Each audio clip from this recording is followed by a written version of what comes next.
Hi everybody, welcome to Grow Pear Travel Blog. Guess what? Today I'll take you guys to Shangri-La with me. Have you ever heard about Shangri-La? No, I didn't mean a hotel. I mean a real Shangri-La, like a place in China. Actually, I have just become familiar with this place only a month ago. So I was on my Facebook as usual, and Chip, one of my friends, tagged me on this Facebook post on Go Get Lost. So the photo that got shared was such a beautiful landscape that I have to Google about this place. And guess what it showed? A hotel again. But hey, look at a Google image. This place is really beautiful, like an earthly paradise or a mountain utopia.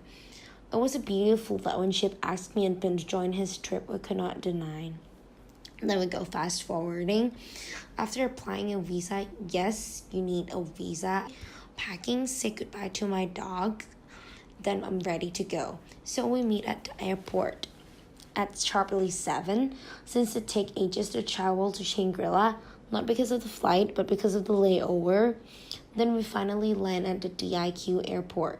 After passing through the immigration process, our local guide that we contacted when we were in Bangkok came pick us up. Then we finally at the hostel. We drop our bag, check in, and sprint out ASAP because look at the sky, it's so bright. We gotta do some walking tour.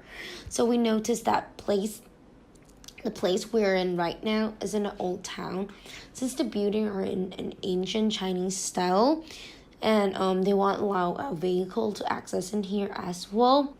But there's that one shop that seemed pretty interesting for me. It is a postcard shop. The exterior looked the same, but the giant wood lattice door frame draw us in. I decided to take a look inside and buy some postcard home, and this is when a super cool thing happened. So I was looking at a Ganon Temple postcard in the top section, and then when I looked down, there's a very deep hole with a similar size of postcard. Hole that cut through the building, probably multiple buildings, and at the end of this tunnels, there was a house with clothes hanging all over.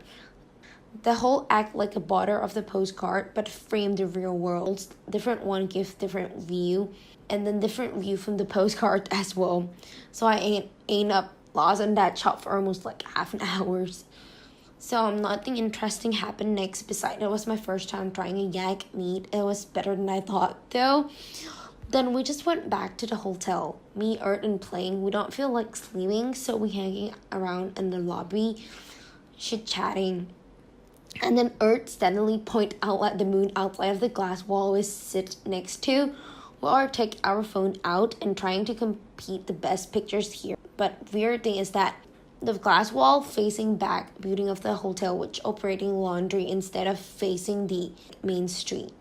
So this is the first time in the city seeing the worker doing real work, not just like wearing traditional costume that come to take a photo with you randomly. So I don't know if it sounds weird, but there were so many contrast moments I saw in the city like within today. But I'll have to say goodnight for today though. And ni hao, I woke up freezing this morning. If you ever come to Shangri-La in early of April, make sure you bring enough warm clothes. So since I wasn't sure about the difference, then I googled Shangri-La in real life, and look what I found. I only found out that Shangri-La was only from fictional, basically based on the 1933 novel Lost Horizon by the British author James Hudens, and the ancient town of Chongdian has been renamed after this mythical valleys. So what would this? I always thought the myth come after the place, and it was done to boost the tourism, so this is pretty new for me too. Afterwards, we go visit the famous Saint-Salin La Mastery and the lake. Then we went back to spend the last night in town.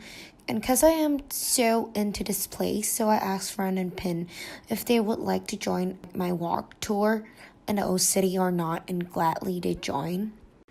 So we randomly walked to the street behind our hostel and found this popular photo spot of the Ganden temple. While we were taking turns taking photographs of each other, Ren pointed out at this lineup on the road. We then followed the line and found a frame on the road labeled Old Town. So we walked after the line that looked like a road towards it aimed without knowing anything. And this kind of triggered the curiosity inside me. And I think everyone that confront this will have this curiosity as well. So we even walked towards the temple to the main street, which surprisingly, a street full of banners and ads. The banners of the stores on the streets were totally off the context, but no, not in the bad way, but they were more kind of catching eyes than their existing one. So while we looked through every banner on the street, plus trying to take photos of them, I don't know why, but I always find their security camera appear through every frame, which is annoying and ruined the photos.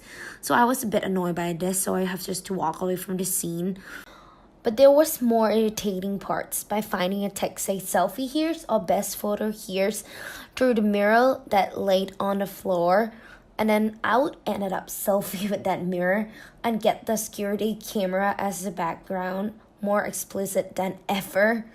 And then from here, I start questioning, okay, this was unexpected to be in such an old town. I mean, I understand the security purposes, but it just looked a bit out of context. And this kind of leaves me question, what is the actual Shangri-La then?